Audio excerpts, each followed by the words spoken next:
Welcome, ladies and gentlemen, back to the Owlet tournament for our winners final. I am Steidel24, and I'm going to be joined by the Acronator tonight as we bring you the action. Meow Wegion facing off against Storybook finals to decide who is going to advance to the grand final competition. Acronator, I am super psyched for this matchup. Yeah, this is honestly going to be a bit of a slobber knocker, at least I'm hoping so. Both of these teams have been performing incredibly well all season long. Meow Wegion just performed a massive upset last weekend of Council of Anime Girls. I believe they were top seed, and they were thrust down into the losers bracket, so Meow Wegion has a little bit of a statement coming into this match. You know, they want to plow their way to the grand finals. As we take a look at our bracket here, you can see that first matchup count, the COG versus Meow 3-0 actually. So not only taking down that top seed, but doing so in a pretty demanding fashion. But the other side of the bracket, Acronator, it's the same story. Storybook Villains, they're coming out of 3-0 as well. Both of these teams coming in with confidence. Yeah, definitely. However, I do think that Meow Wegion has a little bit more of a chip on their shoulder from this one just because of the opponent that they 3-0'd. I don't think anyone was expecting that scoreline. However, Storybook Villains, again, not any team to take lightly. They're definitely a force to be reckoned with, so I'm very excited to see what these teams are going to be pulling out.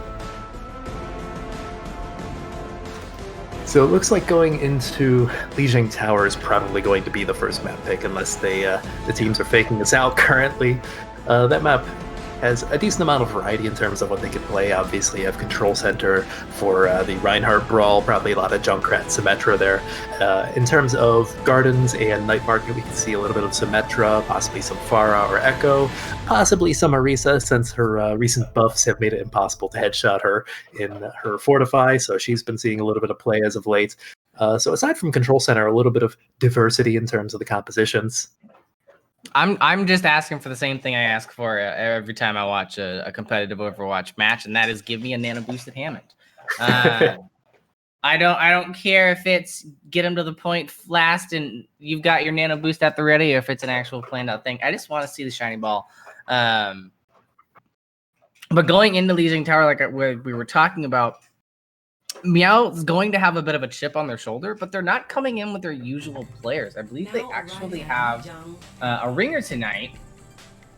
Yeah, Masamune for the main support position, where usually they have Cream, been an extremely well-performing main support all season long. I've had the pleasure of casting Meow Wegion quite a few times this season. But other than that, this is pretty much their standard lineup. Omega is still a pretty nasty flex support, if I'm being honest, so they have that going for them.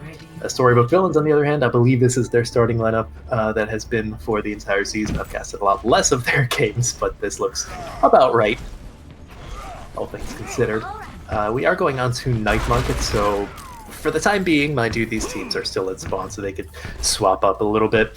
But we're seeing mostly mirror compositions, aside from the Genji on Storybook Villains. That's a little bit unorthodox, but not completely out there, you know, unlike, say, a Bastion or a Torbjorn or something a little bit crazier. But otherwise, we're seeing Brawl with the Symmetra Teleporter.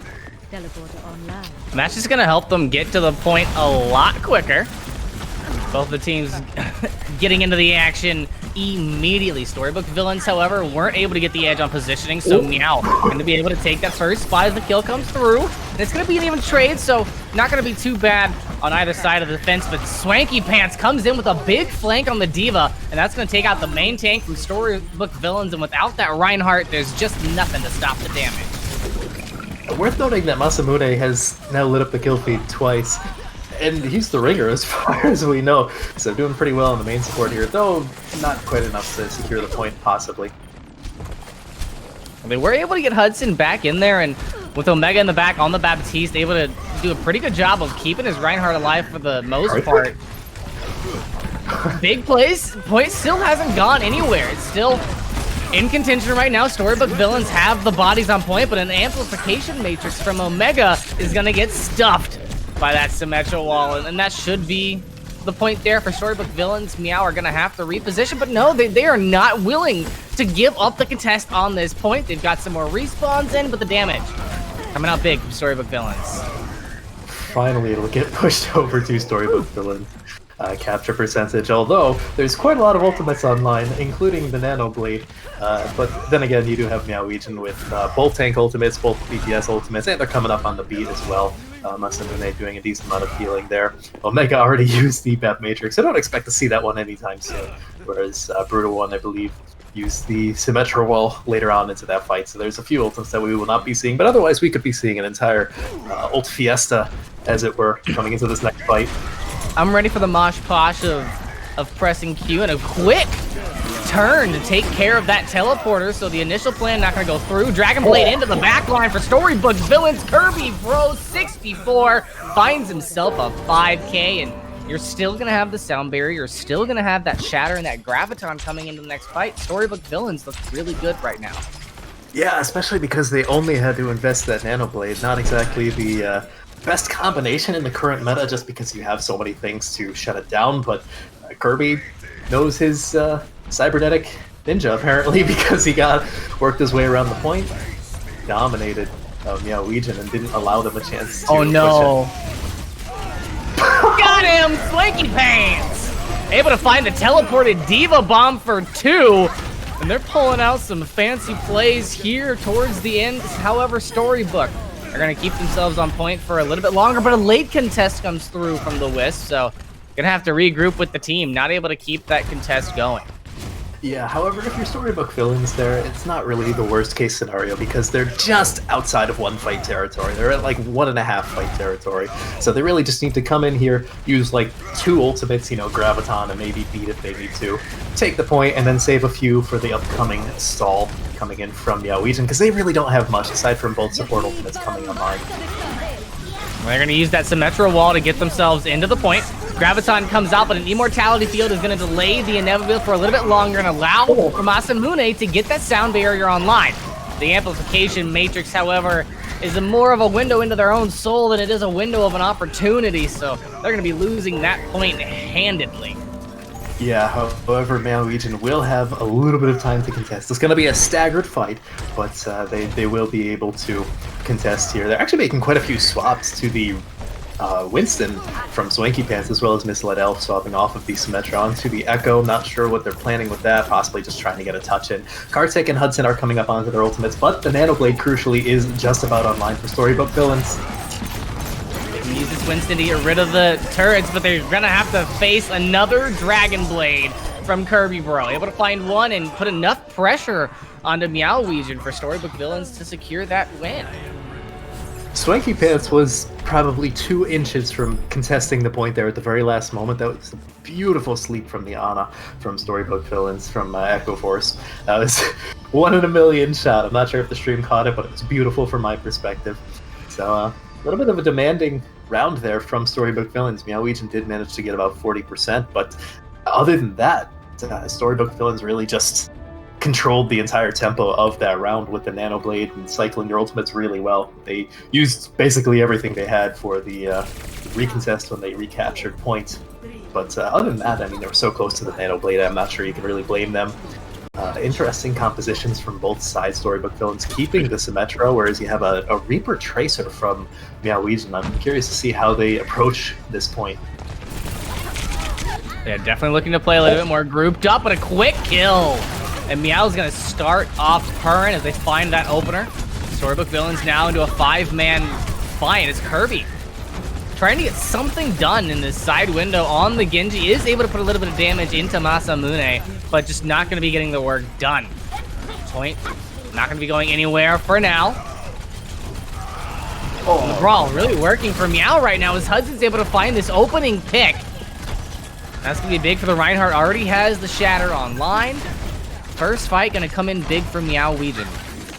Ooh, Kirby getting a little bit of an exiting pick onto Omega there, so that might allow SVB to push in a little bit sooner, or SBV to push in sooner than they might have otherwise.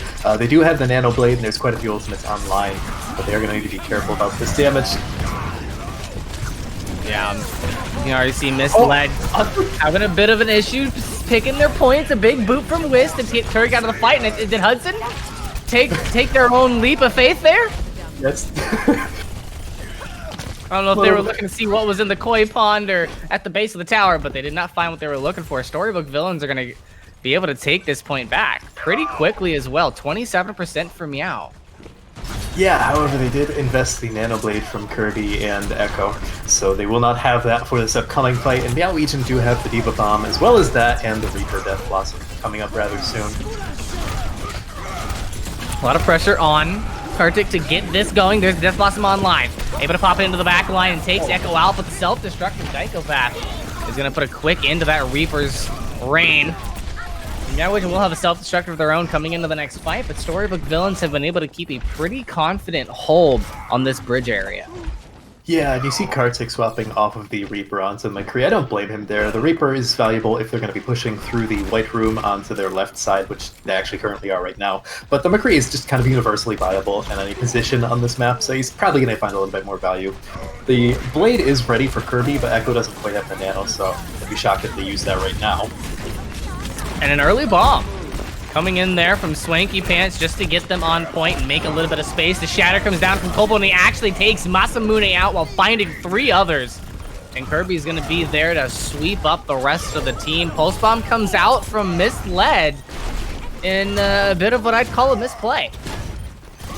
Yeah, just stalling point, but they don't exactly have control of the point, so that was just a really nasty stagger. By the time Misled gets back, they're going to be in one-fight territory. Swanky already onto the Zarya, and Meow Wegion really just need to group up. They're just kind of staggering in right now, but they're kind of getting to the point where they have to.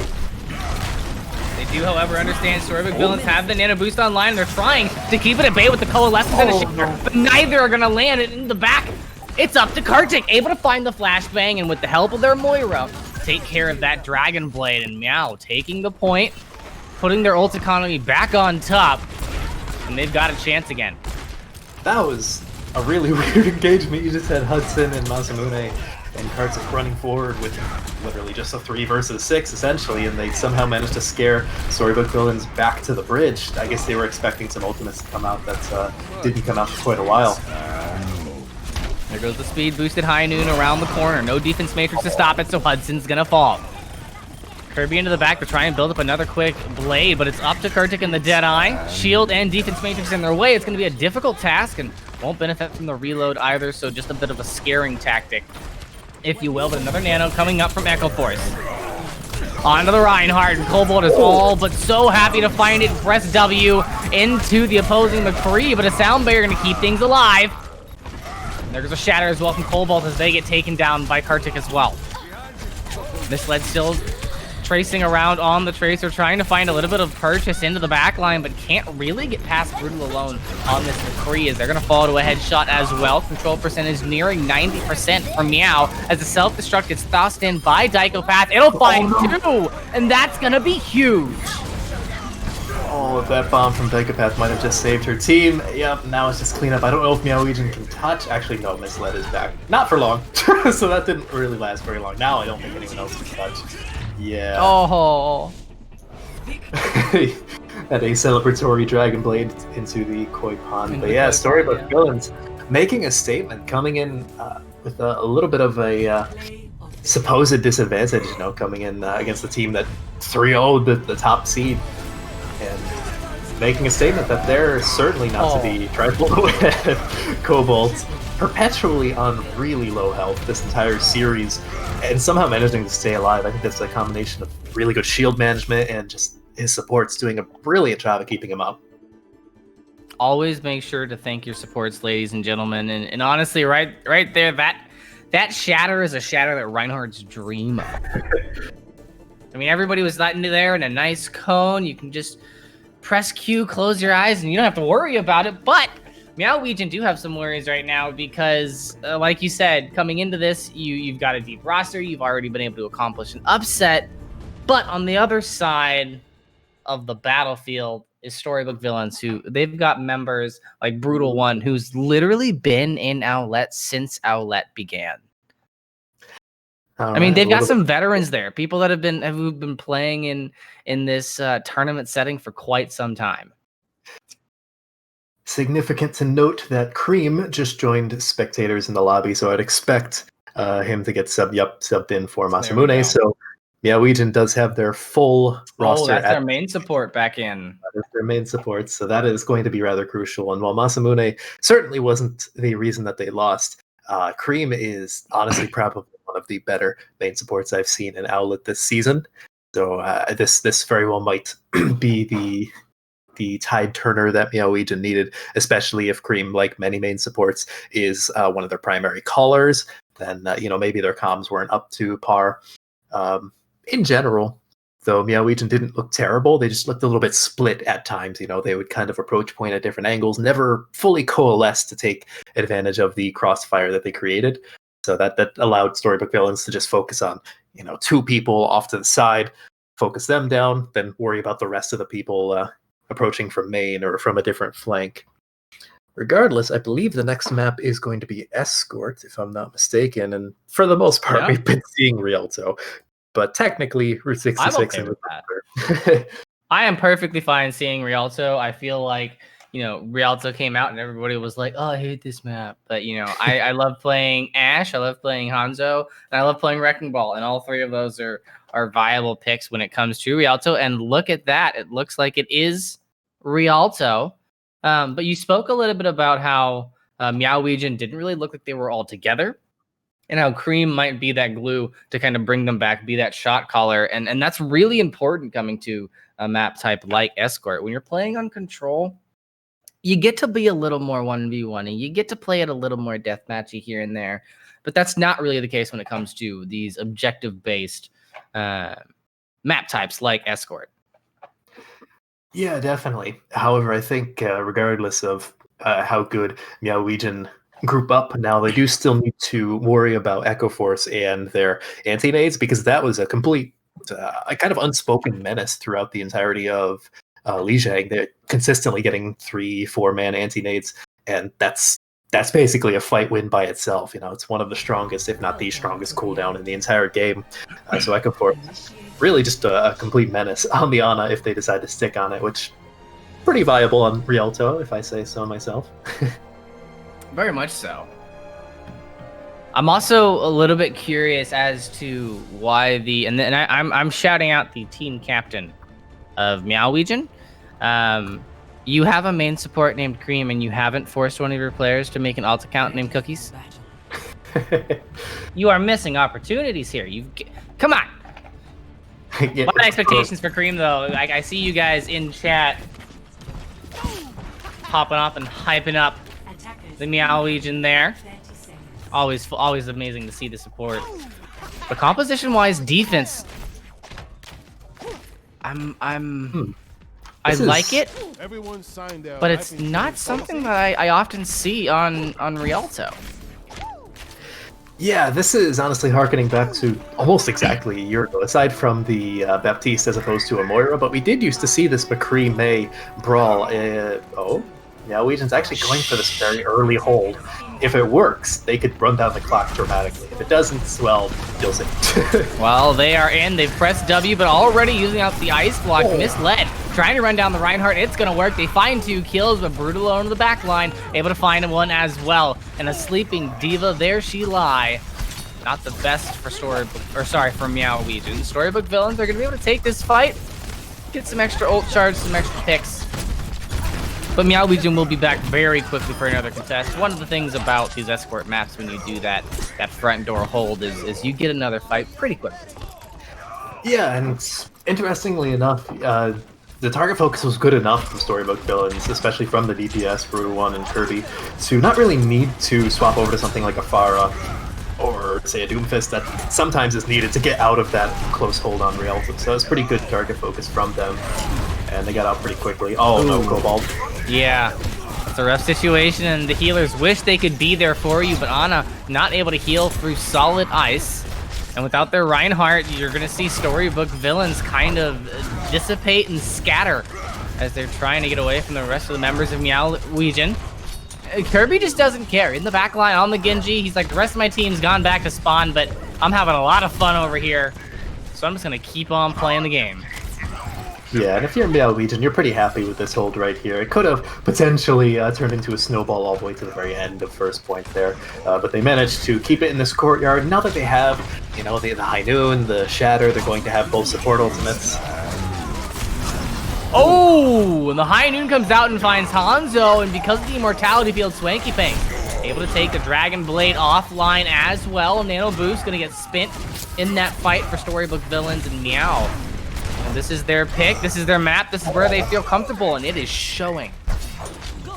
Yes, I've seen Kartik play so much McCree, and I think at this point I can say it's his comfort pick because he performs such an insane level throughout the entire season that I've seen him play it. I mean, the High Noon was brilliant. His follow-up afterwards was great. However, I was about to say, however, Storybook Villains have a lot of potential to open it up here with their ultimates, but they don't even need one if Brutal One can do that. Oh, now into the back with a Shatter to support them. It's going to be an easy take for Storybook Villains. Not really too much of a story to tell. Brutal One went on the flank. They got a Shatter. He had Storm Arrow up, and bada bing, bada boom, it's done for. But Meow Wegion is going to get one more fight if they can hurry across the bridge. The question is, are they going to commit for it? An early bubble from Swanky Pants. I don't know if they're going to be able to get there without committing a lot, but they're going to commit the Blizzard. 1 minute left, and a Dragon comes to cut off their support line in the back. Isn't going to find any kills, but able to make some space. The Graviton's met by a sound barrier, so it's not going to find much purchase, but it's up to Omega's Amplification Matrix in the back to get it done, but in the front line, Cobalt and Kirby, bro, are teaming up for big plays. They find themselves the payload moving on to the first point, and they have the complete go-ahead to abuse this split spawn and push very far. Yeah, it doesn't look like anyone got the early spawn on the Wegion, or at least not so late in the early spawn that they couldn't Hudson get was out. able to charge back. Yeah, so at the very least they had got out without any further staggers. Misled Elf almost getting staggered there, however. And that was honestly a really interesting push from the Wegion to try and contest the first point for that last fight, especially because they didn't have any target focus. They ran in without a plan. Oh, okay. Both teams with big plays, but Storybook Villains riding the tail they want to tell. That Graviton and the Shatter at the exact same time? Questionable decision, but hey, you know what? It got the job done. And it's worth noting that Kirby and Echo, of course, have the Nano Blade up yet again. It's basically a cooldown at this point, as well as Brutal and having another Dragon. I don't understand how that happened so quickly. Oh, and the sound barrier from Cream committed, but not there enough.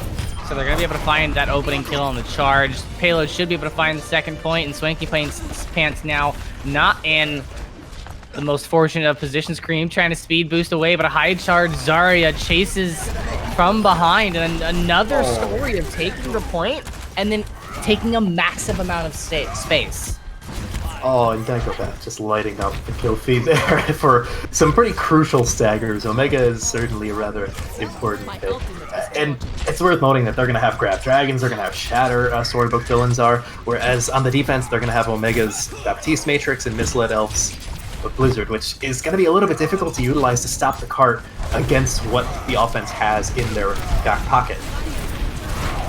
Oh, looks like the May trying to get a bit aggressive. Misled, using the ice block actually to initiate into the point. Boop comes through onto Cobalt, but still able to secure the kill.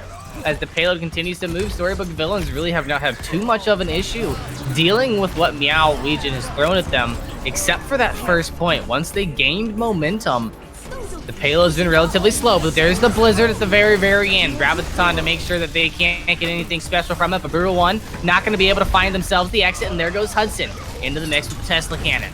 Cobalt does have a Shatter online, is going to lay it underneath the payload, able to find the Zarya and the kills from rattling through. Oh no, Kirby falls with the blade, and Echo already had Nano, so that might be the end of this push, but not if Cobalt has anything to say about it. Oh, Misled trying to get back into the fight with the Doom Fist, and able to get a significant first punch, but other than that, not really much coming out of it. The Graviton looking big, but not playing well into the kill feed and the rest of the story. The healing for Storybook Villains is just a little bit too intense right now, and a Dragon Blade just to send it home. Storybook Villains are going to be able to complete Rialto with 1 minute and 48 seconds in their time bank. You know, if this were any other escort map, 1 minute 48 would be good, you know, not great. But this is Rialto. This is such a hard third point to capture at all, let alone with time. And the fact that they did it with almost 2 minutes is, quite frankly, insane. That was just a textbook example of how to attack on Rialto. Grab the point, push forward, let the cart slowly move up while your Lucio just chills on the cart and win fights. I mean, Storybook villains were winning fights on third point without using any ultimates. And that was absolutely crucial for them to push forward. And then when the fight actually started to turn into a giant stagger fest, they could just use ultimates to clean up. And that's something that I'm starting to see be a bit of a pattern and a separation between the two teams. I mean, mechanical skill across the board, all 12 of these players, absolutely fantastic. However, when it comes down to the synergy of ults and how they're being committed and how they're being saved, I'm seeing a lot more patience and expertise with Storybook villains. You know, Kirby Bro and Echo almost never use their ultimates without each other. Dykopath and Brutal alone, that last push, exact same story. Cobalt has been extremely careful not to shatter into a sound barrier or any of those support ultimates. Whereas Meow, Wegion, they're using them in the situations where you go, okay, this is a place where I should go, but I don't see any adaptation with it.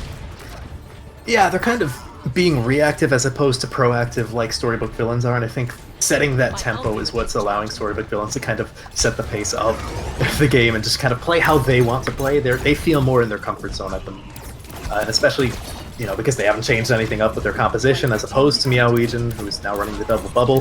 They're probably just going to continue vibing along until they're forced to swap.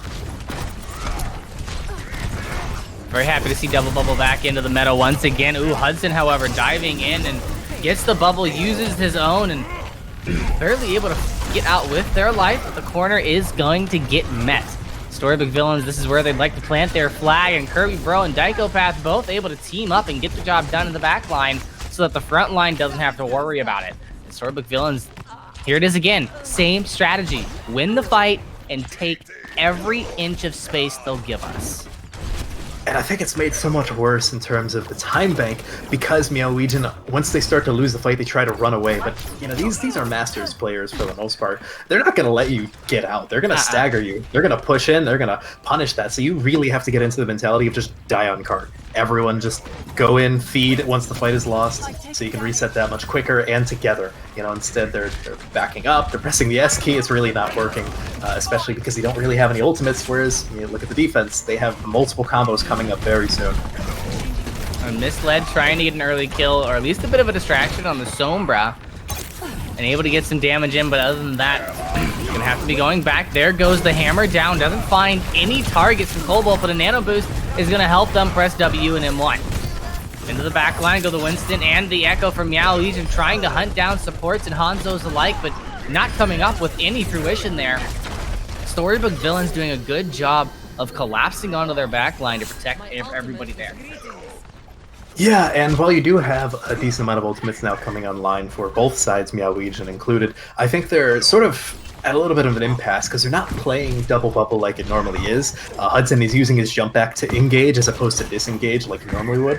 You know, double bubble is usually more of a brawl composition with a Winston as the main tank, circumstantially, as opposed to a dive comp that you normally think of for Winston. So that's a big reason as to why he's melting so much, although he does have mana boost and primal rage to survive a little bit longer.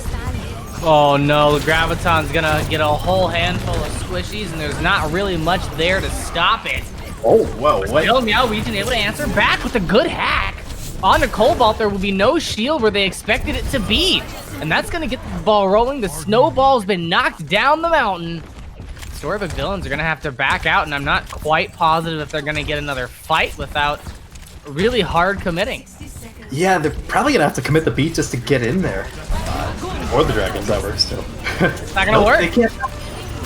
Yeah, they're gonna get grabbed up. They're gonna get taken down. Dragon Blood left, so you did good on the Echo. Oh, you still got a chance. Go for him. Get Brutal alone. Find yourself another kill if you can. Kortic having a little bit of fun here on the Echo. Yeah, and he will manage to get out with his life. So that was honestly a really solid Graviton search from Swanky Pants there at the very end to make sure that they actually get the point, because they struggled so hard for that first corner. So I think that was just a little bit of mental reassurance that, hey, we can do this. You know, we just need to play a little bit cleaner. But of course, the Dragon Blade is coming up. Actually, the Nano Blade is coming up. There it is. There's nothing to stop it. You've got the Sleep Dart if you can land it, but Omega going to be the first one to fall. There's a sleeping Winston on the high ground. Hudson's going to be spared from the Blade, but the rest of the team, Storybook villains, they're going to be able to kind of dismantle this a little bit. And this area of Rialto, after it's one of the hardest areas to push into. The defense has so many areas to meet you early. Yeah, especially with the DPS that they have. Both Genji and McCree are great at just poking out. They don't need to be in close range territory. However, Meow Wegion have one thing going for them, and that's one of the ultimates they have online being the EMP. That is a fight winner by itself, so that can completely dismantle the defense if they're ready to push in on the EMP. Looks like Wisp is waiting for a good opportunity. Here it comes. And a good call to come out of invisibility before committing the translocator, but doesn't catch the Lucio. So Wisp is still going to be able to commit the sound barrier. However, the dinner bell has been rung. For Storybook Villains, Brutal unable to find that opening kill. Meow Wegion now having to back up a little bit. They have a lot of damage, but the focus fire just not connecting right now. And Misled, a bit angry about it, going to be pressing forward into a Reinhardt, forcing them to press W and trying to find a pick as best they can. It's just not going to put the pieces of the puzzle together. Storybook Villains having to commit a bit to keep it, but they will keep their defense alive. Yeah, it's not as much that Storybook Villains had to commit as Meow Wegion would have liked, especially when you don't get the Lucio and the EMP. That just kind of lost the fight right there. You know, that's a must, especially in this meta where the Lucio is like half of your survivability. Nice anti-nade. Yeah, it's a big anti-nade to start things off. Gonna make it difficult to poke at the door. And we're starting to see Meow Wegion get a little bit separated here as the nano boost goes off. Kirby Bro with the blade, getting the back, able to find one. Looking for another victim. Actually looking straight for Cortex, but getting met with a bunch of mines. And a shatter into the back line. Is going to be a big play from Cole Bolt to keep Storybook Villains defense alive. And Meow Wegion with 30 seconds left. You know, they're pretty close to this Graviton. And I think Graviton plus a good dash from Misled could get you a late blade. Possibly. They're going to have to back up a little bit, though. They cannot afford any staggers. Kartik swapping off the Echo onto the Tracer. Probably a good pick, just because they need to get the point fast. Someone's going to have to touch, and I'm assuming that's probably going to be Hudson. Daiko has the Graviton online. Isn't going to be using it to keep them off of the point. There goes the High Noon from Brutal, one off to the side on the high ground. Isn't going to find any kills, and now the Graviton ready to go. Able to get it past the Reinhardt, finds a couple. Hudson into the backline with the Tesla cannon, able to help Cream take out the Lucio. 2 kills now from Meow Wegion as their Zarya gets hit into the wall. 14 health. Swinky Pants finds some healing just there at the very end. It doesn't matter what Kirby Bro has to say. This payload's hitting point 2. That got extremely sketchy, but honestly, I like the nano boost from Omega onto Hudson. That probably saved his life and created a lot of cleave damage. They can save Blade for, you know, this upcoming fight, possibly combo it with the Primal Rage. It's a little bit of an oldie, but a goodie, if you know how to coordinate that, you know, boop some people into a corner and just slash at them. It works. And in the meantime, the ult economy in general is about even. However, the Nano Blade is coming up for the Storybook Villains as opposed to just the Dry Blade for what? Cobalt? Shatters a wall. Yikes! Sometimes, you know, you eat too many Cheetos, you get a little grease on your finger, it slips, it happens. But Hudson into the backline, taking out the nano boost from the Nano Blade as Misled. Gonna be met with a sound barrier, so not really too much gonna happen from that ultimate. They need to be careful, however, the Deadeye on high from the side, but the reflect there from Misled Elf, able to put themselves into good contention as the Dragon Blade comes out. Sadly, nade to follow. He's healing naded, he's nano boosted, he's got a shiny sword that has a dragon on it. Not really much you're gonna do about that situation. Never in a million years would I have expected Kirby to be able to bring that back from the precipice of losing third point. That was a beautiful blade. The nano definitely helped, but really beautiful play there. And now you're just having staggered in. I'm not sure if Meow Wegion is going to be able to regain momentum here. Trying to get themselves in there for something. Omega is going to be taken down, and you see Swanky Pants now moving over to the Hammond, but it's going to be a little bit too late. Storybook Villains are going to be able to take their second map here now. Yeah, they're already on match point, unless I'm mistaken. This is a first to 3, so Storybook Villains potentially going for the clean sweep in the winners bracket finals. That's no small feat. Yeah, they're looking to go into the grand finals undefeated. They're going for a clean run through this whole tournament. Psychopath claiming credit for that one in the match chat. Wow! The entire card screen is all just Storybook Villains. Can we just talk about the fact that 42 out of Psychopath's 49 eliminations are high charge? You know, you wouldn't think it because she's not lighting up the kill feed as much as you would expect a high charge Zarya to, but I think that's mostly because the DPS are getting the final blows and kind of stealing the glory in a way. That stat gives you a little bit of a better insight into how crazy she's been playing. Yeah, and if you know what to look for from a good off tank, you know, it's enabling the team, which I mean, they've been doing basically whatever they want all series long, and especially keeping everyone else alive. And, you know, Storybook Villains haven't really been dying that much. So really good job on them. Again, Echo Force just doing an insane job on this Ana. It seems like they're just warming up as the series goes on, and there's almost no way to stop them. You know, they're building Nano Boost every, 30, 45 seconds, which is just crazy. Yeah, and the usually you'll see the Genji getting the Dragon Blade, you know, 10, 15 seconds before the Nano comes online, or vice versa, depending on how much your team is feeding. But very often we're seeing Storybook Villains bring that combination online almost identically, synergistically, simultaneously. There's the fun word I was looking for. It was in there somewhere. Yeah, honestly, as much as Echo Force seems extremely comfortable in the Ana, I guess you could tell from their profile picture, because it's the Shrike skin. I believe Kirby seems just as comfortable on the Genji, building up Blade ridiculously fast. I think he's just wailing into Hudson whenever he tends to jump in, and that's obviously going to build up Dragon Blade disgustingly fast. And that's not to undersell anyone on Storybook Villains. They're all firing on all cylinders right now, and it's showing. You know, I was expecting a much closer match thus far, and while Wegion can certainly bring it back, they're not out of it by any metric. They're gonna have a little bit of an uphill battle from here on out. They need to win every single map or draw every single map from here on out. Yeah, and this is a section of the game where the mentality really begins to start to play a factor. That first game, you brushed it off your shoulder. The second game, now you're starting to go, okay. We're not putting pieces together the same way they are. You can't let that get to you right now. One of the things that I really want to see Meow Wegion do right here is kind of rally behind, you know, their shot caller and really come in strong this next map. Yeah, definitely. And Hybrid is the next map type. It looks like Hollywood will be the map choice from Meow Wegion. That is what they have decided to make their potentially final stand. You know, so let's hope that they are coming in. I like this. Prepared.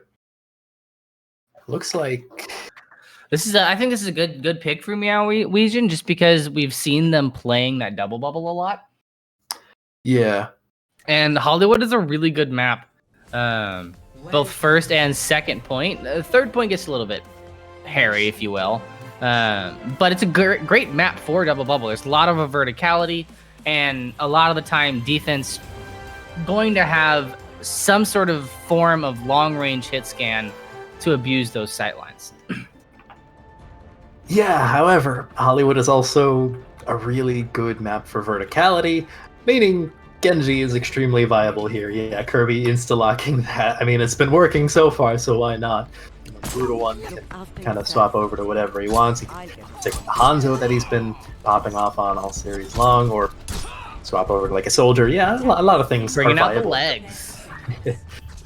Not sure how long that will last, since soldier, not exactly the highest burst damage, but a good amount of sustained damage if you can find value. No, already swapping around a little bit, but of course they are still in spawn, so they can troll us for a little while longer. All right, bro. Interesting defensive composition. The Reinhardt Winston. I haven't seen this in probably 4 months, and that was really only a niche composition in contenders. How this was played in contenders, I don't know if this is how Wegion tends to play it, is the Winston basically ints onto a random person. Everyone follows. Continue until someone's dead. Okay, well, let's see. There goes the Winston, but they can't press W without their Reinhardt, and a big anti-nade comes through, putting Swanky Pants into the grave. And that's going to be a quick take from Storybook Villains. I don't know how Wegion wanted to play that Reinhardt Winston, but they didn't get to play the game. No, that was just slightly catastrophic for Wegion. That's exactly what you didn't want to happen. Hudson just wasn't allowed to exist for more than 3 seconds at a time, and then Swanky fell soon after. And they're going to be sticking onto this comp, but that might just be because they're getting staggered out of their spawn before they get a chance to swap. And now a bit of a scrambled fight into the back. So the payload going to be moving, and Story Villains doing the same strategy that they've done this whole day through. Take that point, move forward, take as much space as they're going to give us, and force them to use utility and endanger themselves just to get out of spawn and just to come and fight us. Yeah, you have Kirby kind of gatekeeping the not spawn door, but the main entrance from the defensive side. We have a decent amount of swaps coming in from Wegion. I can't blame them. It was a little bit of an awkward position they put themselves in. In the meantime, I mean, Storybook Villains haven't had to really use any ultimates yet, and they're just kind of pushing on. Yeah, and that Shatter's going to land, and the charge is there as well, but a good bubble from Swanky Pants is going to keep the Winston alive. Hudson now going for a health pack, has the Mercy pocket. Payload's still moving for the Storybook Villains. They're going to be able to corner them onto the porch there, and Hudson's going to be able to take out one, and now you're starting to see the rank and file from Storybook Villains dwindle away little by little as they're forced to back out of the point. For once in a blue moon, it's been a while since we've seen Wegion really put their foot down, but now they're here to play.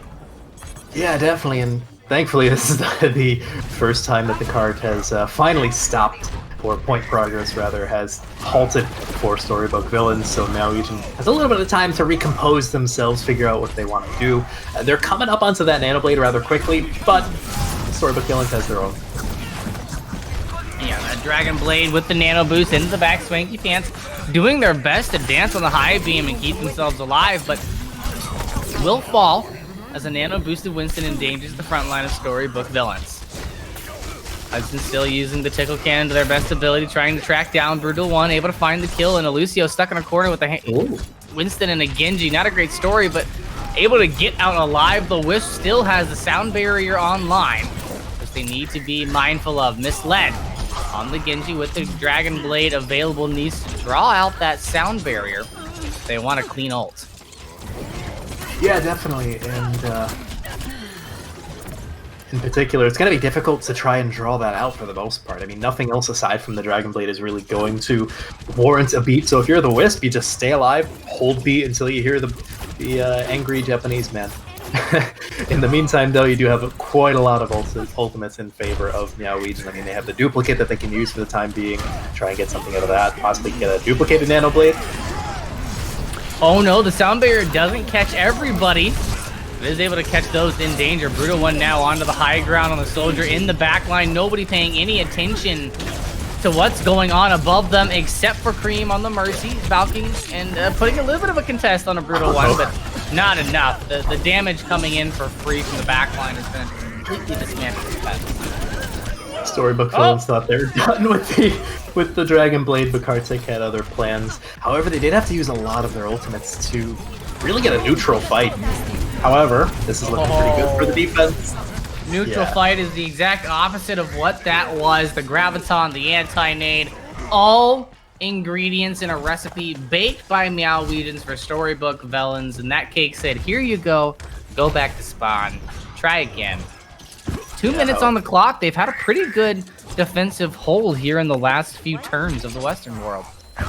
Yeah, this is a pretty difficult point to push on Hollywood second. It's kind of rare that the cart gets stopped there just because the defense has to run out of a tiny little choke point. But if they can hold here, they have a massive spawn advantage. So that's going to allow them to get a lot of damage in. Speaking of damage. Oh no, another blade from Kirby. This time, however, the boops are going to be enough. The bubbles are going to be saviors. And they're not going to be able to find any kills with the Dragon Blade. The kills, however, for Storybook villains are still going to be coming through as an answer comes through from Meow Wegion. Zarya getting low. Swanky Pants trying to dance around. Still has a bubble to help Misled Elf on this Genji keep things alive. And they've got a blade of their own, but there's a few too many members of Storybook villains on the point. Not to mention that tack visor from Brutal One. Well, to be frank, gonna be brutal. I don't even know if it needed that, but I mean, might as well cycle ultimates while you have them, you know? Unfortunately, they do have a little bit less time than they probably were hoping, but I think they're probably going to be able to push the point. Yeah, the staggers are coming in pretty heavily, and while the Valkyrie is coming out, they get touch. That's tragic. Not only do you not get the touch, but you lose one of your supports and a DPS. You have a bit of a split stagger here. Storybook villains lining up at the buffet. And they're still going. Storybook villains want more staggers. I think they finally disengage, especially with the Dichopath getting low. They want to keep that Graviton Surge and the high charge. Brutal One, not so lucky, but he's not a high charge Zarya, so that can be forgiven. But a very quick answer from Meow Wegion. They're really not going to be wasting any time getting back in on the action. Dragon Blade into the back line, and the sound barrier from Wisp is once again there to meet the Misled Elf. Brutal One going to be taken out in the meanwhile.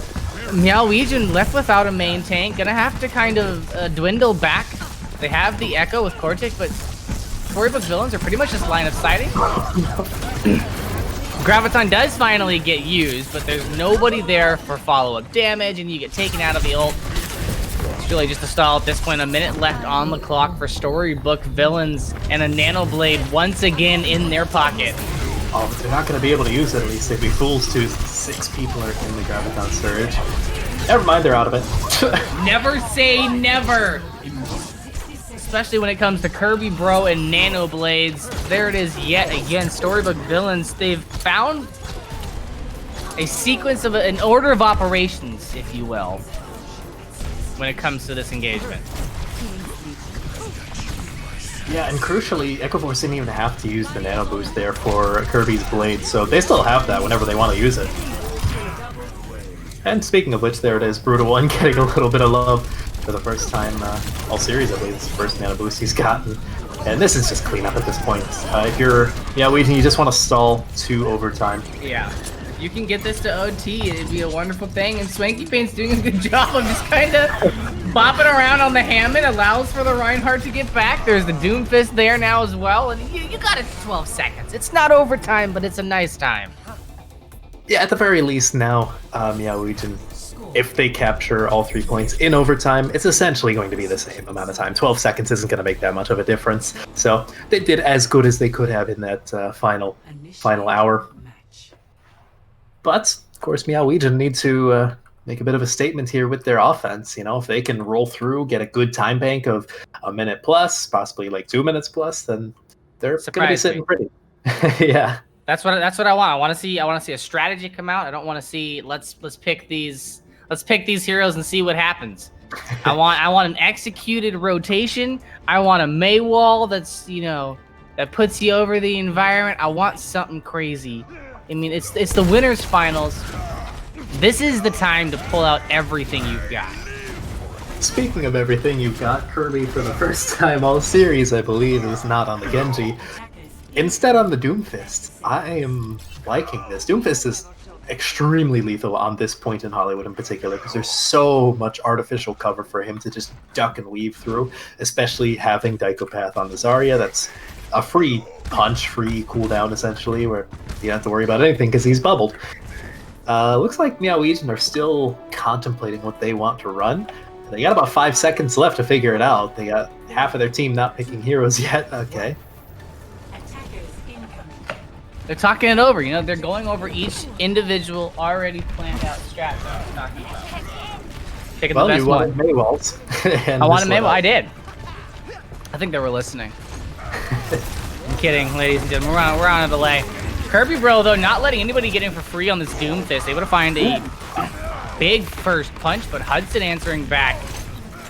Cortic, however, not going to be able to be there for the buffet at the end as a good escape punch, barely, narrowly avoids the Mei wall, keeping them in the point. And Meow Wegion are going to be able to get a good rotation in, but they kind of need to hurry because the respawns for Storybook are already here. Big anti-nade comes through. Hudson and Swanky Pants is very low in health and not able to regain it back. And once again, you're seeing Kirby Bro doing an amazing job of gatekeeping corners and choke on this Doomfist, but gets taken out by Cortic, who's on a respawn of their own. McCree in the backline. It doesn't look like the communication's getting through. Cortic has just been able to walk through and find themselves the perfect position for the perfect shot. Cortic! Stop! Oh my god! What is this? He just flipped it onto 11 and did not stop until there was no one left to shoot. He already has high noon. That's incredible. He started off getting picked off very early from Kirby Bro. He was a little bit behind Brutal One on the high noon charge, and he just caught right up. They're going to be neck and neck in that regard. However, Wegion are a little bit behind in terms of the rest of their ultimates. You have the Wisp already having the beads. Cream, I believe, used it at the very end of that point. So they're going to have to play this one a little bit passive, possibly look to draw out some ultimates from Storybook villains, or just win the dry fight in particular. That's always ideal, but they're probably going to have to draw out some ultimates first. They do have a little bit better of a situation as far as the ults go. Deadeye not going to find anything, but a quick answer back from Meow Legion. The Storybook villains have a little bit of trouble on the defense. Oh, they're going for it. The Space Jam and everything. Didn't find anything. And the Blizzard to return as well. That might actually seal the deal for the card to continue pushing on forward. Yeah, the important part of that equation was not the kill feed, but the fact that the payload is going to keep its momentum a-moving. Yeah, Kirby actually having enough with the Doomfist and swapping back to old reliable, as it were. But now Meow Legion's tanks both have their ultimates. Those are fight-winning ultimates by themselves, so I would expect to see a Graviton Surge from Swanky Pants any moment now. Yep. Yeah, there goes that Graviton to keep them stuck at spawn. Deadeye comes out from Brutal One to try and answer back and is able to find one. Oh no, Hudson! Yeah, it's gonna be the, oh! Doesn't land the Shatter! Gets hit in the animation! Hudson! That's absolutely crucial for the defense here, and they're probably gonna take this fight, despite the fact that Kirby gets picked. They don't have Hudson back quite yet, so yeah, just a soft disengage from both teams. Cobalt, however, does have his Shatter. Kartik coming up on the high noon, and Misled on the Blizzard. Those are the main ultimates I'd be watching out for in this upcoming fight. Ooh! Somebody's gonna need to contest Brutal One on the high ground. You cannot allow the Soldier to just get free damage into your backline. There's the jump from him. They're gonna avoid that Soldier. The support just not able to get away from Kirby yet again on this Genji. 2 minutes and 47 seconds left, and not a lot of space to move. They've almost got this. Yeah, honestly, it's really just one good fight away from Wegion having a really solid time bank coming into third point. I would almost expect them to be able to take second point with the insane ult advantage, unless Kirby pulls a miracle off with his blade, which, I mean, he's done multiple times thus far, but maybe it's a little bit too much to ask for in this case. We'll have to wait and see. You do have the Blizzard and the High Noon up still. However, you do have the beat from Cream as well, so that could be the answer to the dry Dragon Blade Echo Force having used Nano previously. Yep. Oh, Kartik able to find one with that Deadeye. And that payload being very close to close. Echo Force gonna get taken down as well, and Storybook villains on this defense looking extremely scrambled. Yeah, I'm not sure if they really had a plan there other than try and draw ultimates, but that's more of an offensive plan than a defensive plan. Oh no. Yep, Psycho. And Echo getting the staggered spawn. That's tragic. That's going to let them push up the card a little bit further, assuming someone's on card, cough cream. So, in the meantime, Echo Force actually swapping off of the Ana onto the Baptiste. That's interesting, especially considering they were halfway to a Nano. Kirby's been holding on to Blade, so they're going to have to make something work here with the Dry Blade, which isn't impossible, but it's more difficult than it potentially has to be. And, once again, full tank ultimates. Oh, but the sound barrier is there from Cream to keep Meow Wegion alive for a little bit longer. Cortic is going to get taken down, and the Shatter from Hudson not going to be falling anywhere, but it's going to enable Meow to make enough space for Misled Elf to get in there and get on the kill feed. I don't know how he got behind everyone, but Brutal One was on a little bit of a weird flank. I think he might have dropped from the high ground. And this is not looking particularly good for the defense here. Meow Wegion have both DPS ultimates coming online, and they're in the last stretch. Yeah, this is going to be last fight territory here, and a big shatter comes through from Cobalt plus an Immortality Field to keep the rest of Storybook villains alive. And this is a fight that you take drive. Meow needs to commit nothing. Go ahead and die on point. And figure out how to deal with the Bastion later. If they decide to keep it, which looks like they are, so that's interesting. In all honesty, if you're Meow Wegion, you at least push in one more time with the Blizzard, with the High Noon, try and build up something, and then maybe the DPS can swap, but those ultimates are far too valuable and not necessarily bad in this case. So, actually, interesting rotation. They're taking up on the high ground. They still have plenty of time, so they don't have to rush quite yet.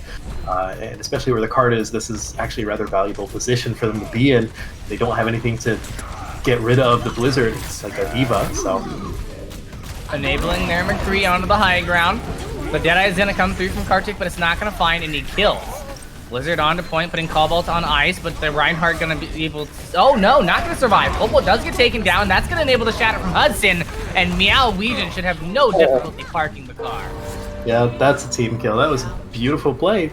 Like I said, High Noon, Blizzard, extremely valuable. It's worth keeping those and trying to find something out of it, and they found more than something out of it, and they have the time advantage. They get to defend first, which their defense honestly wasn't terrible, so...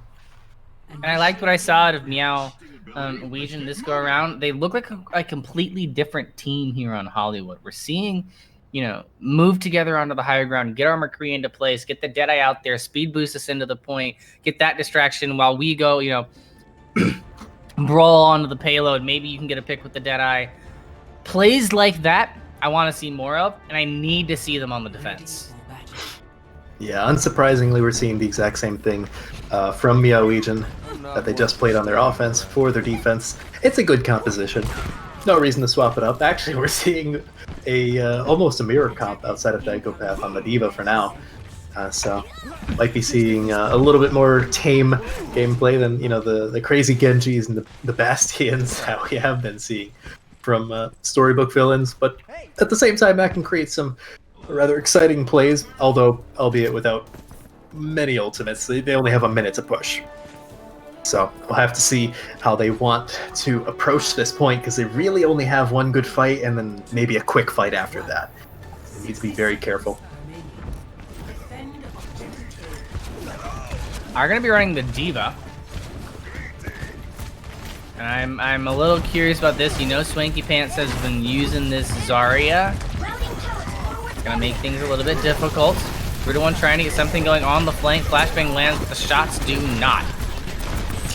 Already having to concede choke and move back to the first corner. The Maywall goes out and finds both tanks, but luckily Omega on the high ground, Echo Force on the high ground. Able to find the healing with that Baptiste. Hudson much more in danger with that Maywall, but going to be able to squeak their way out and find the kill onto Colbart. Immortality Field down for Echo Force. As Meow Wegion is able to press W, they need to punish this escape from Storybook villains and shut the door now. Yeah, and you really, again, you don't have a full fight for Storybook villains. They really just have to get in there and touch at this point. They have the Baptiste Matrix as well as the Deep Bomb coming up, I believe. No, that's the Baby Deep. Never mind. But they do have that amplification matrix from the high ground, and that's going to be big if there weren't already 3 kills in the kill feed for Meow Wegion. Not a single tick, no percentage given to Storybook villains. That's exactly what you want, especially with the time bank difference that Meow Wegion have. Yeah. This is very possible. They have probably 3 good fights and then a quick fight, so they have time to experiment. They have time to build up to ultimates and use combos and play a little bit more organized than what Storybook villains had the luxury of doing. And coming into the defense, you think they bring that Bastion back? You think it happens? I don't know, in all honesty. I wouldn't be shocked to see Kirby Bro onto the Genji again, just to sort of stick on the comfort pick in a high-stress situation. Although not the highest stress. They're still up 2-0 in the series for the time being. No, actually, looks like they're sticking to exactly what we just saw. So they want to stick with it. A little bit risky, I suppose, because Meow Wegion ostensibly played this better on their defense, but who knows? Maybe that was just a few lucky plays, defender's advantage, whatever you want to call it. Storybook Villains feels as though they can make it work for almost double the time. So let's see if they can. And if you're Meow Wegion, you're sitting on cloud 9 for the time being. You know, you played really well on your defense. You did exactly what you needed to, and now you get to reap the benefits of having a few extra fights in your favor. You need to be able to execute this pretty much flawlessly, though. And for Meow Wegion, I have a feeling that you go in, you identify this is a mirror comp, and you go, oh, let's go. Wait for their cooldowns, and we'll do this the way we want to play it. Getting in very quickly, a very early wall to separate the Mei off, and an aggressive push from Misled Elf is going to make Storybook Villains a bit uneasy. And you need to be careful. They only need 1/3 of the point, 33.3%. The Mei already gone. That's not looking great for the defense. Oh, not looking dear. great at all. This is going to be it right here and now, as slowly the members of Storybook Villains dwindle one by one. And Meow Wegion gets themselves back in the action. They're not quite out of it yet, and that looks a lot more like the team that I had seen last week. Or not last week, 2 weeks ago, when they just completely dominated their opponents in the first round of the playoffs. Cobalt actually getting play of the game. Interested to see what this was. There were a lot of big plays. Oh, yep. Okay. Just swinging away. La-di-da. Tends to happen. Just hitting anything they can. Tends to happen a lot on staggers. What can you do? Actually seeing some cards for both teams this time. Mind you, both previous maps had just Storybook Villains showing up, so potentially a little bit of a momentum shift for this series. But we'll have to wait and see, because let's see what the next map is. I believe it's 2CP. Yeah, now we go to the true test of team synergy and ability to handle toxicity. That's what I think with TCP. I can't wait for Overwatch 2, where it's not going to be around anymore. Well, their choices are going to be Volskaya, Hanamura, and Anubis. I've honestly seen a little bit of each of those maps, depending on what these teams want to play. So if you're Storybook Villains, possibly Hanamura, get Kirby back on that Genji, get him on that comfort zone, possibly play the Mei if they want to keep running that comp that they had just lost Hollywood on. The Mei's a lot more destructive on Hanamura in particular. Mm-hmm. Otherwise, they can honestly make whatever work on any of these maps. They're not so different in terms of what's normally played, that what we've been seeing them play thus far in this series would not work. So what? So if you are Meow Wegion, what map do you go to though? Well, right now they've won, so I don't believe they have a map pick. But if you were Meow Wegion, you wanted to go to a particular map, probably Hanamura. Probably going to be their best pick, because Misled seems to be in their comfort zone on that Mei. They've been honestly performing out of their mind on it. Really great Mei walls to just open everything up, bully Cobalt to no end. And that's honestly been their bread and butter for the entirety of their Hollywood defense, and eventually onto their offense. So stick with that, but okay, yeah, so Hanamura is actually the map being called. Okay. I feel like this is a little bit of a power play from Storybook Villains. They're going, all right, look, you wanna take us to the meta, you wanna force us to the mirror, fine. Let's go to a map where we think we might have the upper hand on you when it comes to how well we can put the pieces of that puzzle together. Yeah, and even with Hanamura, there's still a little bit of experimentation that can be done, shall we say, on first points in particular, where you can have, say, a Pharah on defense. You can actually run the Symmetra teleporter strategies on offense. there's a decent amount of variety that can come out of it, aside from just the Reinhardt McCree May brawl that we had seen a lot on Hollywood. So, decent amount of flexibility in terms of whatever these teams want to run. Again, the Genji is still extremely viable if Kirby just wants to go back to that. It was working for a good amount of time. It looks like the teams are pretty much ready. So we'll be getting into it very shortly. Again, Storybook villains up 2-1 in the series, first to 3. Yeah, Meow Wegion has to win it out pretty much. If you wanna advance to the grand finals, you can't mess up. No missteps, no untied shoes, no tripping over your heels, no accidental cues. Cough, cough, Cobalt. Cough, cough. If they win, we have to ask what happened with that, but that's neither here nor there for the time being, since no one has won quite yet. No, this is not over. The fat hog has not took a breather just yet. Ready for battle. But I love Hanamura. As far as map design goes and what it looks like, definitely one of my favorite places.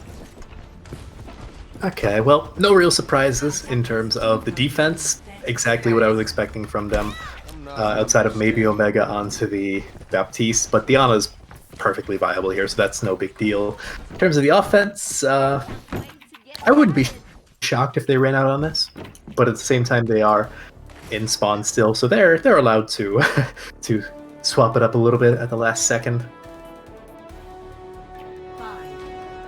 The time being, I'm liking Brutal 1 on the... Yeah, the Ashe is not played as often, but it is extremely valuable on this map. If they can find the right sight lines, they just need to be careful of that basically gets a face full of Icicle and McCree shots, so gotta be careful of that, but otherwise should be fine. The Genji poke on high is doing good for Kirby Bro, and Storybook villains now going back to their pride, back to their comfort picks, if you will. There goes the May wall, and I think that almost got Cobalt. That was a very, very close call. And now they're able to get a bit aggressive as those cooldowns are inactive. The Storybook villains have not really been able to find that doorbell. They haven't been able to find their way in.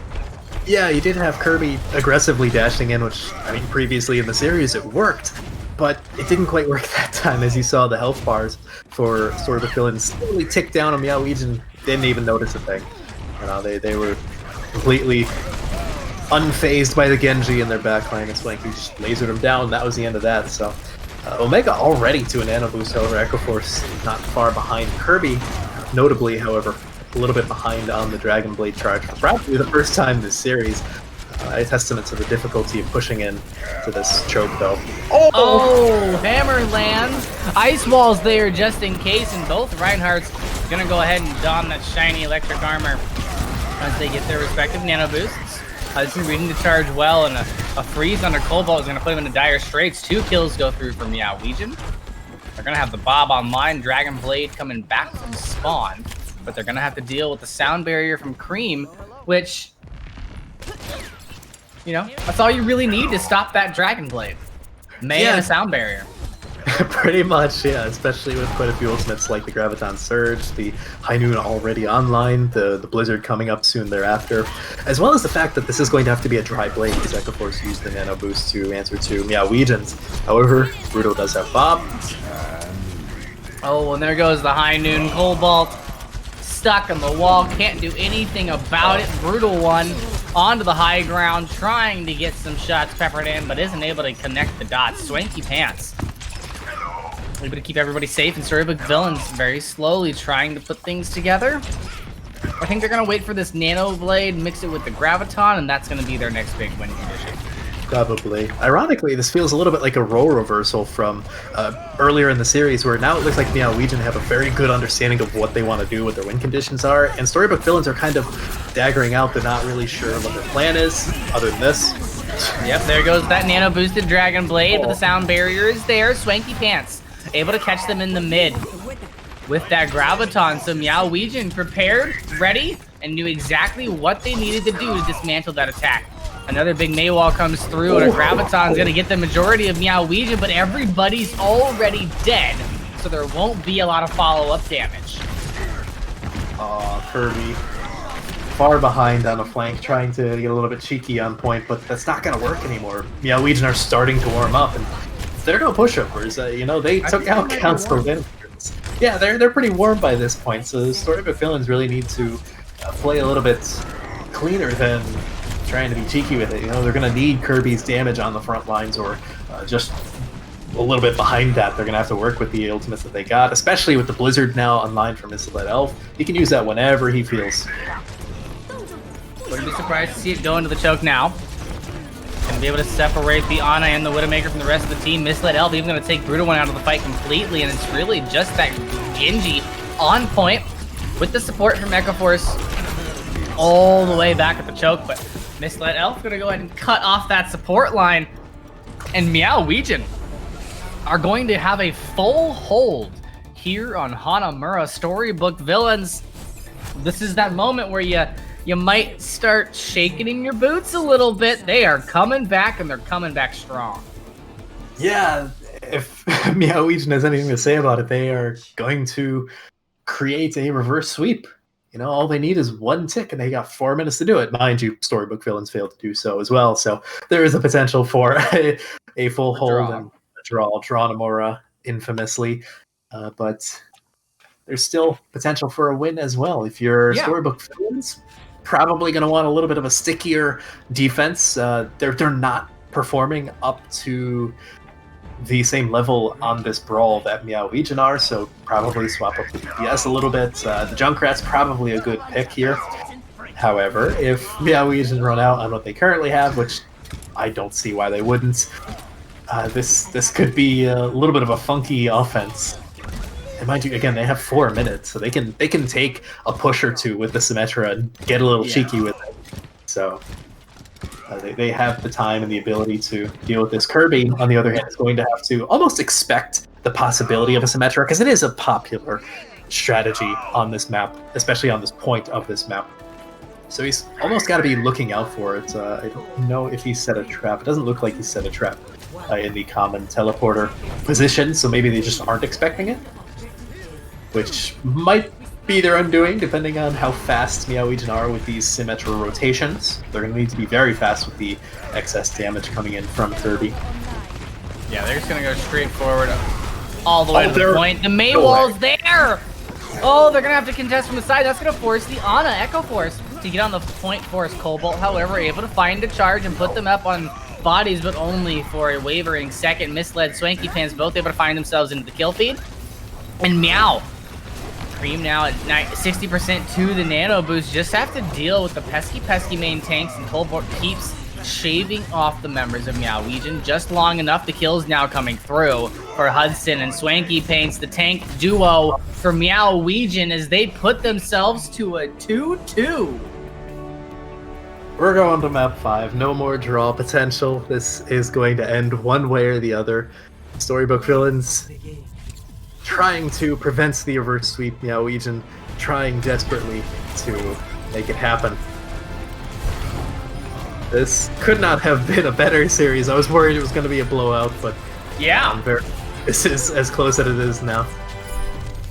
I'm curious now if Meow Wegion was merely just, they were like, okay, make it look bad the first 2 maps and then just turn up the heat. I don't know about that. They were. I'm pretty sure it's not what they did. I know. I'm just trying to stoke the fire. But happy to see both of these teams really bringing their best to this competition. I mean, Storybook villains. I've said it before. They're a team that has been in this competition for quite some time. They have veteran members around, and Meow Wegion kind of coming in under the radar here at the very end. Yeah, definitely. In terms of the tiebreaker map, I believe, it's Ilios. So we are going to Greece, whether these teams like it or not. And I'm excited to see how Meow Wegion does here, because last time we saw them on Control, they didn't have Cream. Yeah, definitely. And having that superstar Lucio potential, especially on a map like Ilios where there's so many boops available, then this could get very pleasing for Toby, the boop god, shall we say. I would be absolutely furious if neither of these Lucios come out with at least one elemental. Environmental. If you can get an elemental kill, I will be so impressed. Lucio, yeah. I know. I guess I could count Ash's Dynamite as fire elements, I suppose. Yeah, and the Venom mine. That'll work too. Less elemental, more. Whatever. We're getting off track here, ladies and gentlemen. I'm sorry. I saw a bright, shiny thing off to the side, and my brain just went for it. But we are getting ready to hop on in. It looks like Ilios might not be our final map because we have not played after Nepal or Oasis. So both Nepal and Oasis are on the table. Okay, yep. So I say we go Nepal. Yeah, well, personally, Oasis is my least favorite map. That's just bad memories of bad maps. But that's more so playing as opposed to casting. I certainly don't mind casting a good match of Oasis. And it looks like Oasis might very well be the map pick. Well, why give Steidel what he wants? That's not what we're here for, ladies and gentlemen. We are going to be heading into Oasis, where the Tracers, the Pharas, the Echoes, the McCrees are going to be coming out. Yeah, a lot of potential for variety here. And if you're Storybook villains, you almost have to start having some variety in the composition because, again, they've been struggling on this Brawl mirror as opposed to how they're doing earlier in the series where they were more focused on the Genji Nanoblade combo, and that seemed to be working a lot better for them. Not necessarily saying that they need the Nanoblade, but that sort of planning and focusing around just one person and saying, okay, you carry us, and we all pump every resource we have into you. Because that seemed to work for them, at least for a brief period. Otherwise, yeah, Wegion have been looking red hot the last couple of maps. I mean, if Hanamura wasn't enough proof, I'm sure they're willing to make another statement for you all here on Oasis, as we are in Gardens. So potentially some Pharah or Echo aerial play is very possible here. Looks like Meow Wegion, unsurprisingly, are just sticking with what's been working.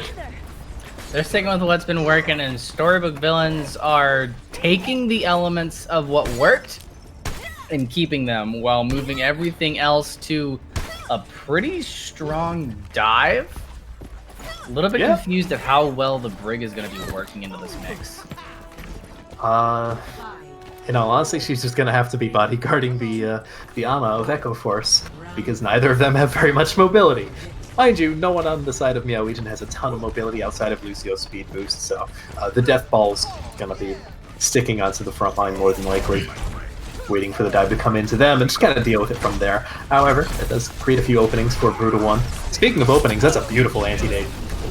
Yeah, big purple coming through. Winston onto the high ground, but immediately frozen and taken out. Kartik as well going to be falling to Kirby Bros Genji, and it's going to be up to Misled to silence the cybernetic ninja, able to do so, and Hudson finds the kill. Now Meow losing their star DPS and a few other members on the point. Storybook villains aren't going to be able to hold strong. Meow will get first take, and they've gained their momentum. Now they've got staggers. Oh, and it's going to be a stagger for the ages. She just wants to they're gonna leave him. back. A little bit of a misplay there because the debuff from Storybook Villains is immediately back, as opposed to being staggered. But yeah, we didn't have control of the point, so I don't think they care too much. Other than that, though, not too many ultimates coming up online. Echo Force obviously has the Nano. No surprises there, building that up crazy fast. A lot of spy checking for Brutal One, but nowhere where he actually is. Yeah, they've been trying to figure out where that Sombra could be hiding, and Winston Bubble very quickly going to be dealt with. Defense Matrix now for Daigopath. Going to get used early as well, but that's okay. When your DPS are in the back line getting kills like this, you get a little bit more freedom, but you got to be careful. Meow Region going to be pushing this to 50% before they are willing to give it up, but they will eventually have to do so. Yeah, but 50% is a pretty good point to give it over, especially with the amount of ultimates that are coming in line. Mind you, both teams have almost every single ultimate, so this very well might be a Q fest. Brutal One probably looking to build up that last little bit of the EMP. So probably going to be seeing that in this upcoming fight, possibly EMP Nano Blade to stop the fight before it really starts. Yeah, there goes that Nano Blade into the back line. Able to find a lot of kills, and sadly, Omega did commit that amplification matrix. But all in all, 2 ults for 3. Not a horrible trade for Meow Wegion. Yeah, in particular, the Matrix is so fast building. It's almost as fast as Nano Boost. So that's not really the worst thing to commit, especially now that they have beat for EMP. Is probably what they've been saving it for. Cream does have to be careful to play a little bit split from the rest of his team. Make sure he's not caught out. Never mind, he's caught. Yeah, everybody but Hudson getting caught in that. And wow, Psychopath, she's just gonna sneak that Diva Bomb in there. That wasn't really sneaking, just gonna throw that Diva Bomb straight down main, and there's not a single thing anybody from Meow Wegion can do about it. Important thing to note, however, is the percentages just barely flipped over in favor of Storybook Villains, and Meow Wegion have 5 ultimates. Storybook Villains only have Rally, so I'm not sure how they're going to win this fight unless they kite aggressively and take advantage of the anti-nades like that. There goes the high noon from Kartik off the high ground down to the low. Is it going to find anything to do the defense matrix? We're able to finish off the kill onto Cobalt as well. Psychopath now getting focused down, going to get desuited, and it's going to be up to the DPS from Storybook Villains to help stabilize on point, but there isn't a lot of presence as the Genji Reflect is down, and the rest of the team from Meow Wegion are going to focus down that green DPS, and they've got ult still. They have a Graviton and a Shatter. You only need one of those per fight. Yeah, and especially notable because Cream does not have the beat online, whereas the Nanoblade is basically there for Storybook Villains. But Swanky Pants can use the Graviton Surge to stop the Nanoblade in its tracks as long as he plays it carefully, waits for the dive to come in, especially because there's not too much to answer for the Graviton. They don't have a Lucio or the Baptiste Lamp. And the aggression comes through from Meow Wegion. No longer just waiting on the high ground. Hudson got bored. He said, I want to swing my hammer. I'd like to get in the kill feed. Can y'all follow me? And the team did. Getting up to fight territory. Kirby will be able to touch, and he does have the Nanoblade. Psychopath actually swapping? No, okay, just getting the back. Reasonable. Yeah. Oh boy. Now is the time. Blade goes up, but Swanky Pants already used the Graviton, so not going to have that online. However, the bubbles are going to keep a few members of Meow Wegion alive. They don't really have the time to wait for the contest and come back. 99 to 98%. Storybook Villains, as long as they can get the kills, will walk away with this first point. Cream dancing as much as possible on this Lucio to keep the dream alive. Meow Wegion. He's able to get the sound barrier out, and Cortic catches that boost in healing, pops in on the McCree, has the Deadeye available. Defense Matrix, however, still there. Psycho has to back out of the way. No kills come through. But a desuited Diva on the point and a frozen Hammond aren't what you need for Storybook Villains. Meow Wegion look like they're going to be able to take the first map of Oasis, and they are simply 1 control point away from a grand finals ticket in a reverse sweep. You know, I mentioned after the first map that Meow Wegion looked a little bit discombobulated without Cream, and I think that kind of play right there, staying alive with 50 HP, getting your beat off, along with shielding 2 of your teammates, particularly Kartik, who just came in and had an insane amount of burst potential and cleaned up house, you know, and that allowed for the rest of the team to come in, stagger in. All of a sudden, they had 6 people on point, and Storybook Villains were the ones who were staggering. That kind of play, that mechanical ability to stay alive is absolutely crucial, and I think that's what they may have been missing on Lishag. Well, they've only got 1 more point to take if they're going to want to take this home and put themselves into that grand finals. High ground initially. This is a completely different comp from Storybook Villains, more of a Wrecking Ball Diva Brawl-esque kind of... Oh! But it's gonna yield results early on as the dash meets with the boosters from Dykopath meets with the Hammond. That's a lot of quick damage, just punching you from multiple angles in the brawl, not really able to handle the displacement. Yeah, and that's what this composition works best at. And generally speaking, the Hammond wants to roll around, displace everyone into his own team, and then the rest of his team is all grouped up together, aside from the Tracer Brutal one, will be running around with his Wrecking Ball. And they just collapse in on whoever is displaced. So this is looking pretty good for them as long as they can keep causing chaos and capitalizing on said chaos. Back to the point, goes to the action, as Cobalt already has a minefield online, and a lot of members of Meow now kind of trapped. Can't exit back towards the highway. And a couple of big kills coming through from Storybook Villains, and one of the things that Meow Wegion's composition does so well is focus fire, but how can you focus fire when everything's dodge, dipping and diving and dashing and rolling and booping through? Yeah, it's really easy to kite a brawl in this kind of composition, and Swanky's getting staggered pretty harshly there. That'll give them at least 55% before he even gets back.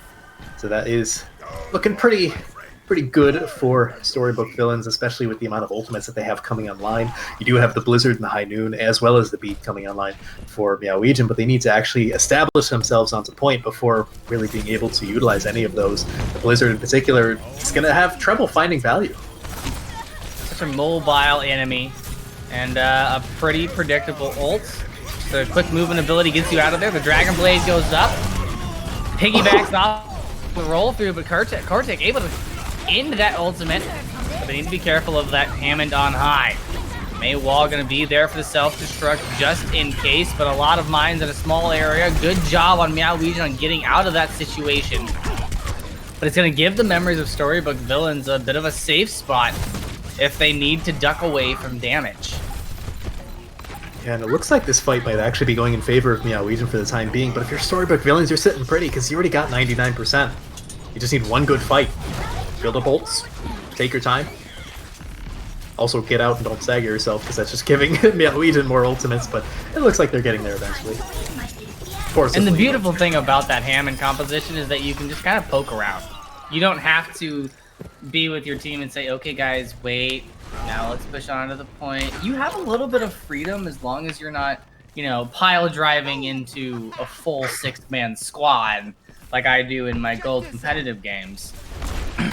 Yeah, especially if they're just trying to build up to ultimates and they're not trying to hard engage. It is a little bit difficult to create a full engagement by yourself, as Cobalt is now learning the hard way, but he should be able to get out alive. And you can see Brutal alone trying to tickle the timer there in the back, just get a little bit of attention brought off of that main choke so that they can get a little bit more entry. But hasn't really been the distraction that they want to be. So gonna be rejoining the group, grabbing a quick health pack, but 55% built up. And Meow's ultimate bank is starting to look good. Cycle this correctly, and you can walk home with a grand finals ticket. Yeah, definitely. You do have the rally coming in, but it is going to be so difficult for this composition from Storybook Villains to actually dislodge the brawl now that it's around. But the sound barrier is there for the Dragon Blade, and it doesn't look like Kirby is going to be walking away with any kills. Kartik, however, able to take that Hammond out of contention. And now there's no real displacement factor for the Storybook Villains. Self-destruct into the back is going to meet a Transcendence just to keep the Brig alive, and Wisp is getting bullied right now if not for this Transcendence. And no, even through the Transcendence, Hudson able to find the kill, burst damage from the charge, gonna get the job done. And a good Blizzard on top of a minefield means nobody can get into the point, and those Hammond mines are practically useless. Self-destruct as well, gonna be falling on deaf ears into the back line. 99 and 99 right now. Meow Wegion starting to dwindle in numbers, so close on the precipice of taking this away.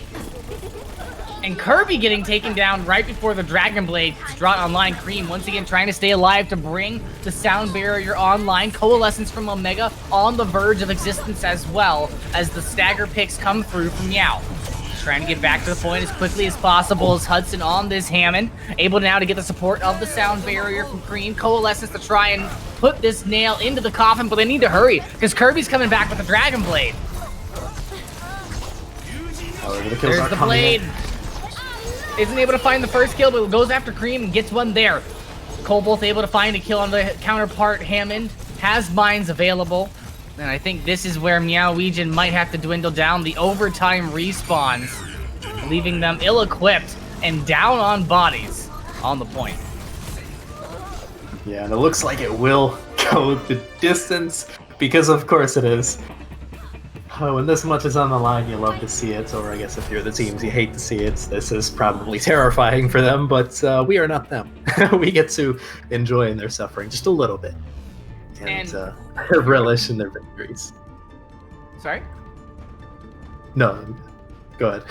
Well, I was gonna say, if you're competing in the lower bracket right now and you're watching this matchup, you're sitting there going, "Oh man, we gotta play one of these guys." All right. Let me get my notepad. Someone press record. Someone send me the Twitch VOD. We need to study. Certainly. It looks like we're not going to be seeing the Wrecking Ball composition on the University here from Storybook Villains. Not too surprising. It's a very enclosed map, so Brawl is going to be the name of the game, but that very well might favor the Wegion, especially if they keep doing that. Beautiful wall. Cobalt will survive for the time being. Yeah, I like the fact that not only do they use the wall, but Kirby actually put themselves in the ice block form in the missing column to make sure that no extra damage came through. Nice little small play there, but the kills now. Even on both sides, Storybook Villains down 2, Meow. In the same situation as Dykopath finds her counterpart in Swanky Pants, they start to go off on bodies. Storybook Villains, on a map that favors Brawl, are going to take it first from Meow. Crucially, you have Echo Force extremely high up on the ult charge and actually will get the Baptiste Matrix. But on the other side, Hudson does have the Shatter, and I'm not sure if Cobalt will be fully prepared for that because that is a disgustingly fast Shatter. So yeah. they have to be ready for it. And if they're not, then this could very quickly turn into Weegion's point for the time being. Oh, there goes the amplification matrix, and you can see Hudson speed boosted in. Wanted to get aggressive, but took a lot of damage because of that amplification matrix. Yeah, you could taste the fact that he wanted that Shatter so bad, but I couldn't quite get it. That was a really good play from Echo Force to take the initiative. That's exactly what they're going to have to do if they want to hold this point and not allow themselves to be dislodged. Of course, now Blue to 1 does have the High Noon. Kirby's coming up on that Blizzard, as well as the Tank Ultimates coming up soon thereafter. Yeah, Wegion a little bit behind. They still have the Shatter, but they're straggling a little bit in terms of the rest of their Ultimates. They're going to need to be decisive with their rotations and their engagement onto this point if they want to take it quickly. And they went ahead and decided on the full rotate there. The wall there from Misled Elf is almost beautiful. Almost indeed, but it's going to be a Deadeye on the high ground that we're looking at now. Real one not able to find anything from it. The Shatter, however, from Cobalt is going to shake the soul of Meow Wegion here. They're going to have to go back to spawn. 77% Storybook Villains look like they're going to be the ones taking it home. Possibly. They're in one-fight territory. They have Blizzard. Misled Elf doesn't even have Blizzard quite yet. Dykopath has Grav. Swanky Pants is a little bit away from Grav. But they do have ultimates on the side of Wegion. They just got to use them. They have to be more decisive, and they don't have any more time. Terry. Oh, but a Blizzard into a small place, plus a Graviton's going to keep them off of the point. Barely able to touch. Thank you. Misled as the Blizzard from Meow Wegion comes out as well. Graviton going to get used from Swanky Pants, but there's just no DPS, no bodies on the point to keep things alive for the Meow Wegion Storybook Villains. They're going to be the ones advancing to your Owlet Tournament 3.9 Grand Finals. Whew. What a series. Yeah, what a series.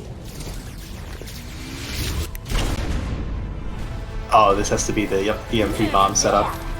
I forgot about this. Great play.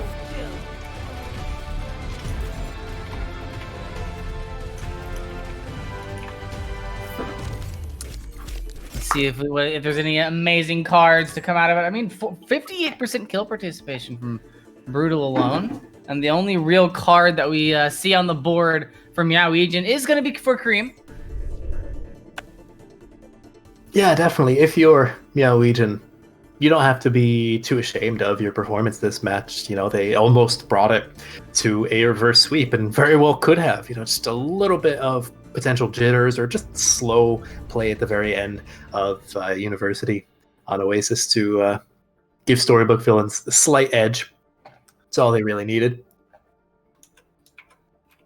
And it was, I mean, it couldn't have been closer. Yeah, quite literally could not have been closer. You had one team stomped for some maps, the other team stomped for the other, and then it came together into just this giant, beautiful mess for the final map of Oasis. Wow, we are going to be doing a quick break, ladies and gentlemen, as we prepare a nice little treat for you. We are going to be grabbing one of the SBV members and get a little bit of an insight into what just happened. So don't go anywhere. We'll be right back.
Welcome back, ladies and gentlemen. We've got that treat ready now. We've got Echo Force in the building from our victorious Storybook villains. Echo Force, congratulations on that win. How are you doing? I'm a little stressed. Like that was a close series, man. I had to keep my head on. Had to make sure I remember my fundamentals.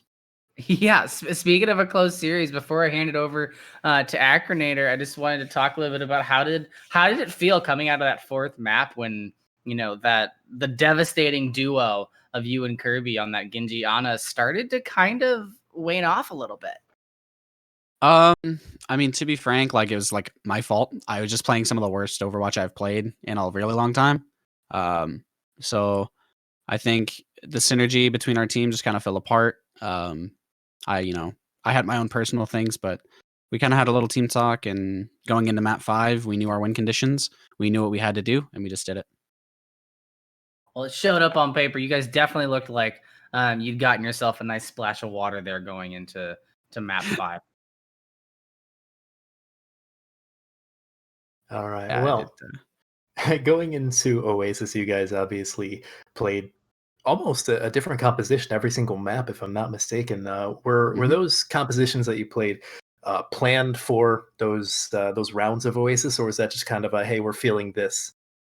So ultimately, we decided that Brutal Kirby and I and everybody, we just kind of said, maybe we can't run the SBV special. And we decided, we all have scrim experience. We're all, fairly good players of the game, and we decided, we're gonna match them and we're gonna do it better.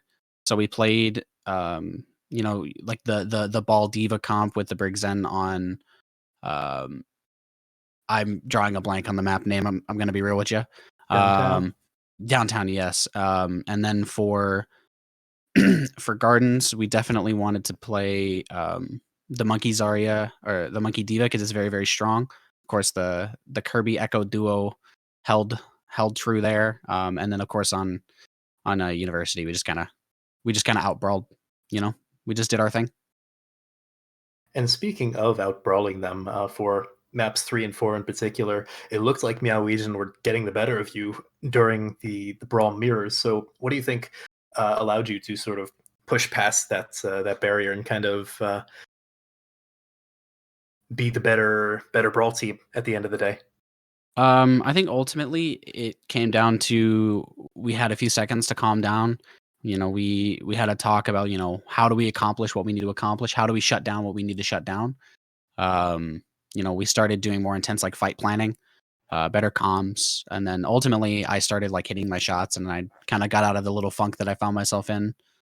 So that definitely helped the team to not have a throwing flex support. All right. Well, not worrying too much about the past and looking more towards the future, the 3 remaining teams in the lower bracket now are the Council of Anime Girls, Monarchy, SpongeBob, and of course Meow Wegion, whom you just sent down to the losers finals. So, who in particular out of those 4 would you like to face in the grand finals? I don't think it really matters to us because even through this series, it was close, but we've shown that we're flexible, we're good players. I think no matter what team we play, we're going to end up victorious. All right. Well, I think that's all the questions I have for you. So, if you have any final plugs that you want to give. You got that at Echo Force OW on Twitch and Twitter. Give me a follow. Gonna start being more active once the season's over. And OD's like kind of starting up, so want to check me out. I play ranked a lot, so hope to see you guys there. I'll definitely swing by. Slap a follow. You have any emotes on your channel? I'm Collector. I'm working. I'm working on one. His name is Jamantle. Alrighty. It's a CPR baby that I stole from my job, and it has a face on it. It's, all right, I'm game. It's a cursed image. I'm game. I'm down for it.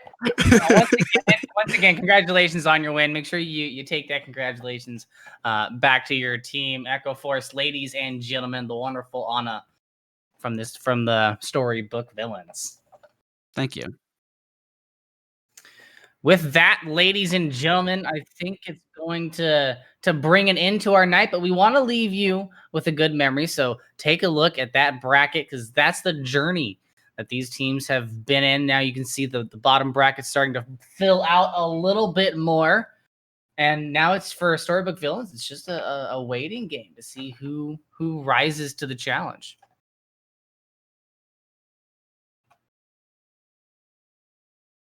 But I think that's going to be everything we've got for you, ladies and gentlemen. So as we leave you here tonight with a banger of a match, me and Acronator would just like to have you guys remember a couple of things. Stay safe, don't be toxic, and have yourselves a wonderful evening.